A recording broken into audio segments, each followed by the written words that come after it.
Scary Night Radio, selamat malam untuk semua sahabat horor dimanapun kalian berada.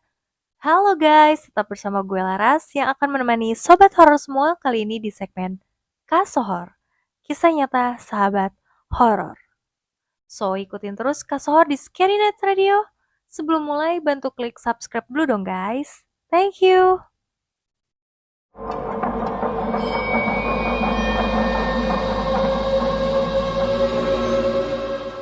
Oke guys, langsung aja Kasohor kali ini datang dari sobat horor kita yang bernama Mbak Vina.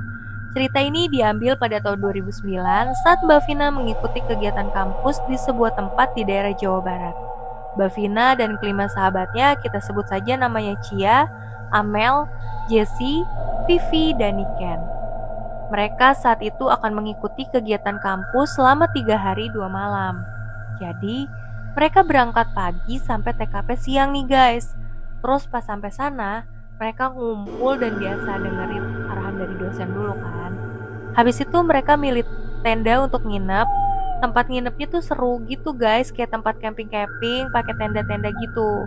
Namanya mahasiswa kan ya guys, jadi jiwa-jiwa mudanya tuh terpanggil. Seru banget kan, mereka bisa explore tempat. Dan biasa kelakuan anak muda kan suka selfie gitu guys di tempat baru. Pada saat itu, Mbak Vina dan kelima sahabatnya menginap di satu tenda. Jadi mereka berenam berjubelan di satu tenda guys. Karena hari sudah semakin sore, jadi mereka akan melakukan kegiatan penelitian itu keesokan harinya. Jadi hari itu mereka kegiatan bebas dan mereka berenam pergilah ke sebuah curug di dekat tempat mereka menginap. Di sana mereka berlima main air sambil bersenda gurau. Tahu sendiri kan guys, kalau cewek-cewek udah pada ngumpul, rame banget.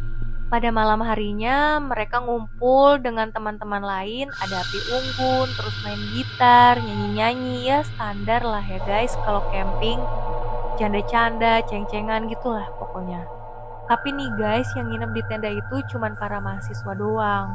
Untuk dosen pada nginep di villa, jadi kan bocah-bocah mah suka kesempatan ya kan guys kalau nggak ada yang ngawasin. Nah, bermula dari si Amel yang gak ikut gabung dengan teman-temannya, tapi malah jadi kaum rebahan di tenda. Jadi dialah yang jadi korban kejailan teman-temannya nih guys. Jadi waktu itu si Jessie pura-pura kesurupan. Terus karena panik temennya kesurupan, si Amel keluar dong dari tenda nyamperin si Jessie. Mereka berlima pun tertawa puas setelah berhasil ngerjain si Amel. Emang ada-ada aja kan bocah ya? Nggak tahu kalau banyak makhluk tak kasat mata kalau di tempat kayak gitu. Kagak ada sopan-sopannya begitu, ngakak-ngakak sembarangan malam-malam guys. Keesokan harinya mereka pada ngumpul lagi tuh kan para mahasiswa di luar tenda sambil mendengarkan arahan lagi dari dosen untuk kegiatan penelitian hari ini. Keesokan harinya mereka pada ngumpul lagi tuh kan para mahasiswa di luar tenda sambil mendengarkan arahan lagi dari dosen untuk kegiatan penelitian. Timnya Mbak Vina nih milih penelitian di warung makan dekat tempat penginapan. Saat itu wawancaralah mereka sama pemilik warung. Gak berasa nih guys, udah tengah hari bolong. Mereka udah nyelesain tugas mereka, abis itu balik lagi lah ke tenda sambil istirahat rebah-rebahan gitu. Lagi enak-enak rebahan nih guys, ada satu cowok, kita sebut aja namanya Gino, ngajakin ke 6 cewek itu ke curug, katanya mah curug tersembunyi. Emang bocah ada gila-gilanya juga kan guys nyari penyakit. Girls, mau ikut gak ke curug tersembunyi? Tanya si Gino. Ya gila lu, kagak itu kan gak boleh kesana, katanya bahaya tahu Gino, kata Niken. Tahu lo, jangan kesana, awas lo ya pada kesana, kata Amel mengancam. Dengan gaya-gaya cowok soto yang nyeleneh, si Gino ketawa-tawa aja denger omongan para cewek. Kagak bahaya bego, nakut-nakutin doang itu si David. Orang kemarin pas kalian pada ke curug situ, gue sama si Reja tuh kesono, kagak bahaya, mau aja lu pada dibohongin. Setiba mereka pada diem kan dengerin ocehan si Gino. Ya udahlah, ke curug beda yuk ya, yang gampang treknya. Ayo daripada kalian diam di sini, jadi pada kayak kaum rebahan. Agak seru banget loh. Tugas juga udah pada selesai, ayolah. Tapi jangan ke curug tersembunyi itu ya, awas loh. Teman-teman gue jangan lo ajak ke sana, ancam si Amel lagi.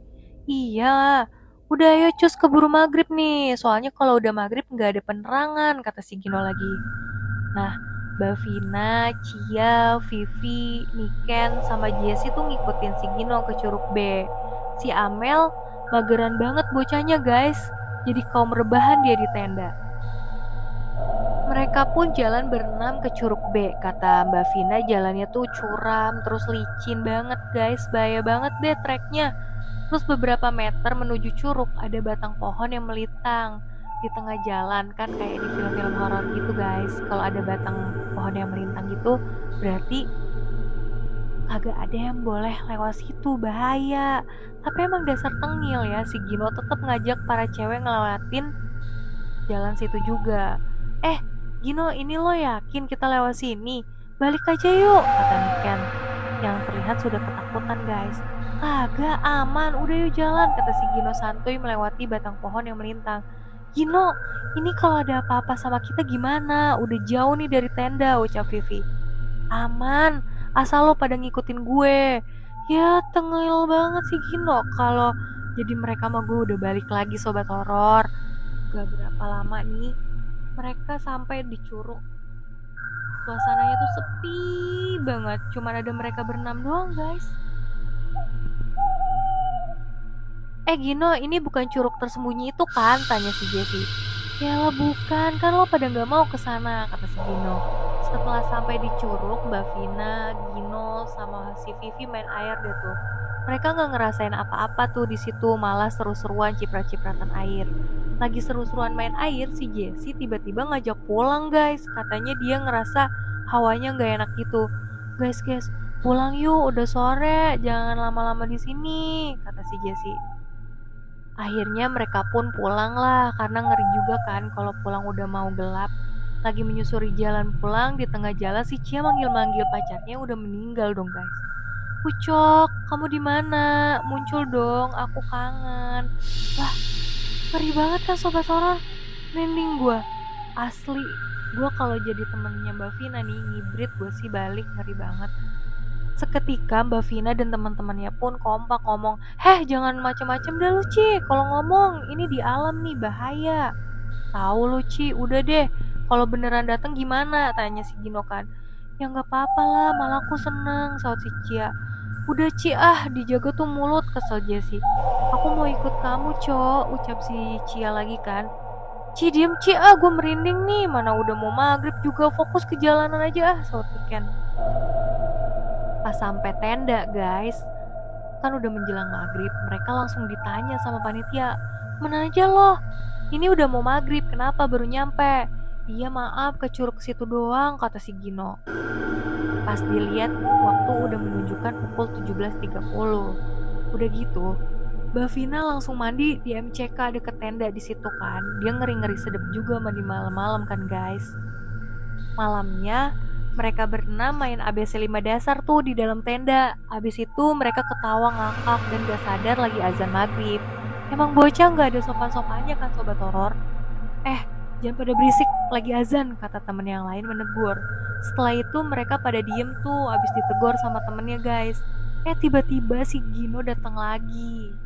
Girls, gimana? Seru gak tadi? Iya seru, tapi serem tahu, saut Mbak Vina. Tadi itu kalian gue ajak ke curug tersembunyi tahu, saut si Gino sambil tawa-tawa guys. Mereka berenam terdiam kaget mendengar ocehan si Gino.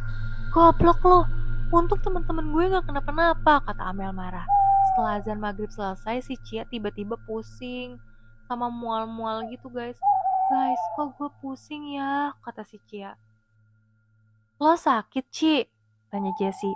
Gak tahu nih, aduh, gumam Cia. Terus si Cia akhirnya dipijitin sama teman-temannya itu. Ngapain kalian di sini? Kata si Cia ternyata kesurupan guys. Cia, sadar Ci, jangan bercanda nggak lucu. Tolong, si Cia kesurupan, teriak Mbak Vina. Si Cia teriak-teriak gak jelas gitu. Akhirnya teman-teman kampus yang lain pada datang ke tenda mereka ngeliat si Cia. Kalian ngapain di sini? Kalian di sini hanya ganggu, ucap si Cia. Terus ada temen yang ngerti datang panggil saja, namanya si Riri nih guys. Kamu siapa? Asal kamu di mana? Sambil mencet-mencetin jempol kakinya si Cia. Berisik, Pergi kalian dari sini. teriak Cia. Akhirnya si Cia didoain gitu. Ada beberapa teman yang turun untuk minta tolong warga setempat juga guys. Si Riri nanya lagi nih, kamu kenapa bisa masuk ke tubuh temanku? Kamu dari mana? Dari sana, dari curug. Aku ingin bawa dia ke sana. Merinding banget gak sih sobat horor? Si Cia didoain, diminta pergi, tapi makhluk itu gak mau karena katanya suka sama si Cia. Jadi si Cia tuh kesurupan makhluk penunggu curug guys. Tubuhnya gede gitu. Katanya dia makhluk yang paling kuat lah di curug itu. Jangan ada yang bengong dan panik ya teman-teman. Takut kena ke kalian. Kalau nggak berani kalian masuk ke dalam tenda masing-masing aja ya, kata si Riri. Mbak Vina dan teman-teman lain yang panik masuk tuh ke dalam tenda. Di tenda Mbak Vina sama Niken dan Vivi. Tiba-tiba si Niken nangis minta turun. Terus tubuhnya udah gemeteran, tangannya dingin. Kurang lebih 1 jam akhirnya warga pun datang dan minta si Cia untuk dibawa ke rumah warga. Si Cia saat itu sudah terlihat agak tenang, gak ngamuk-ngamuk lagi nih guys.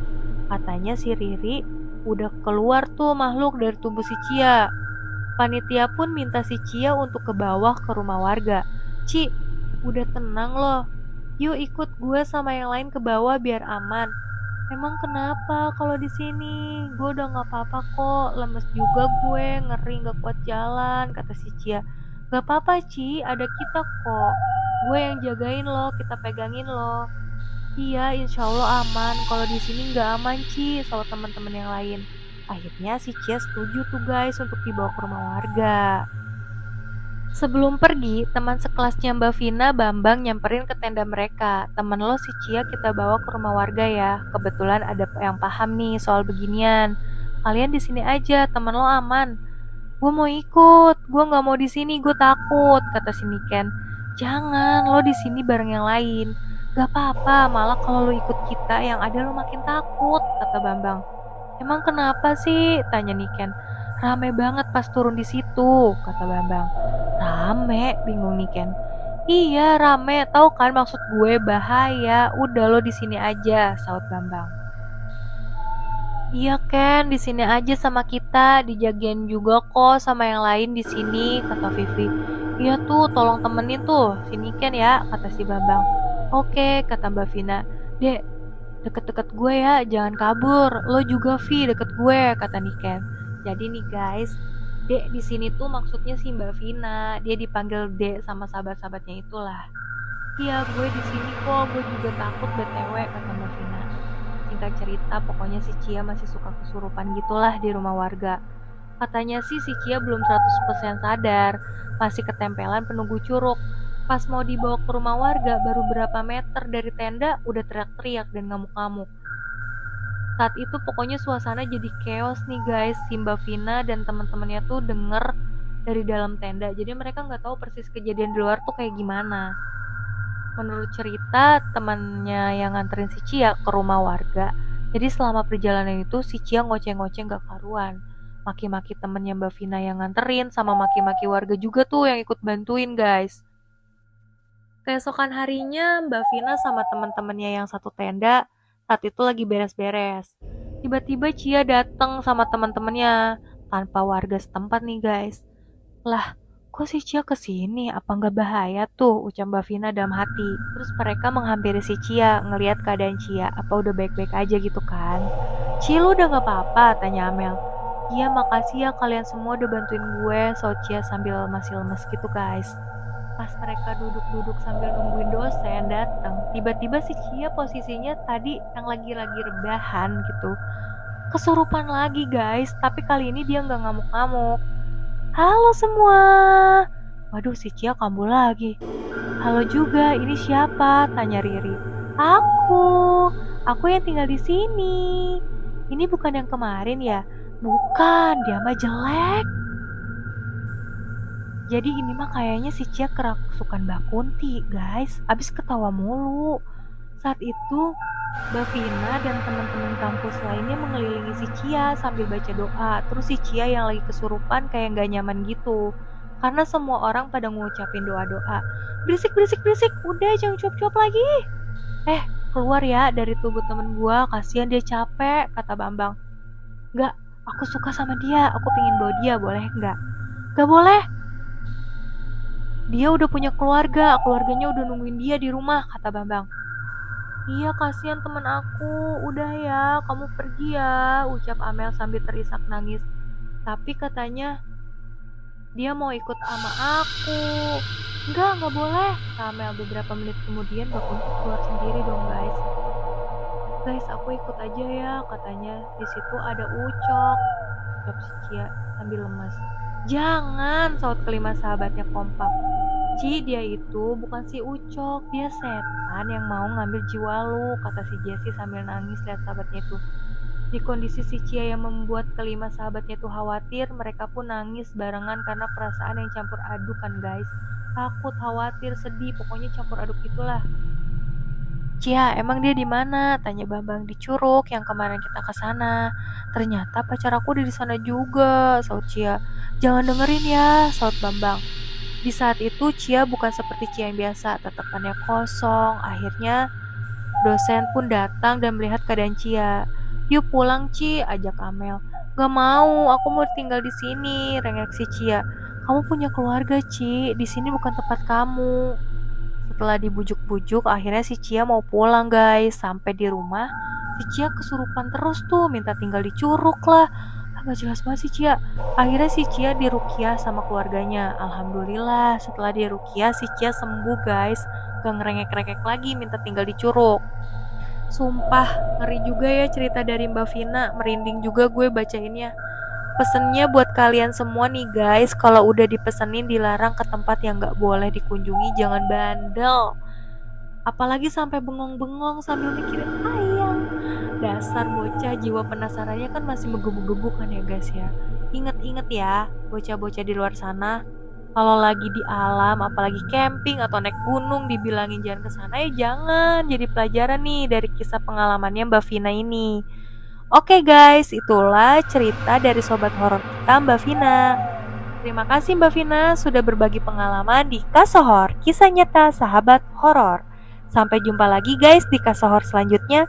See you, bye.